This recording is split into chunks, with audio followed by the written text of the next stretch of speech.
Gazeteciler olarak doğum gününüzü kutlamaya geldik buraya kadar. Çok iyi. Ay, ne yapacağım En bilemedim. son kutlama bizden olsun dedik. Doğum gününüzü kutlu Nice yaşlarınız olsun. Nice mutlu seneler verin efendim. Bravo.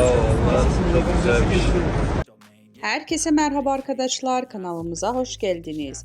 Herkesin içinde yedi bitirdi. Dışarıda mesafeli görüntüler veren ve çok fazla yakın gözükmeyen Hande Erçel ile Hakan Sabancı ilk kez böyle görüntülendi.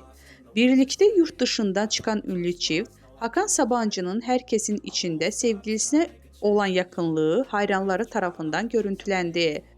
Görüntüleri izleyen Erçel hayranları ise Hakan enişte Hande'yi yemiş, Hakan aşka geldi, Hakan biraz yavaş mı olsan yorumları yapıldı.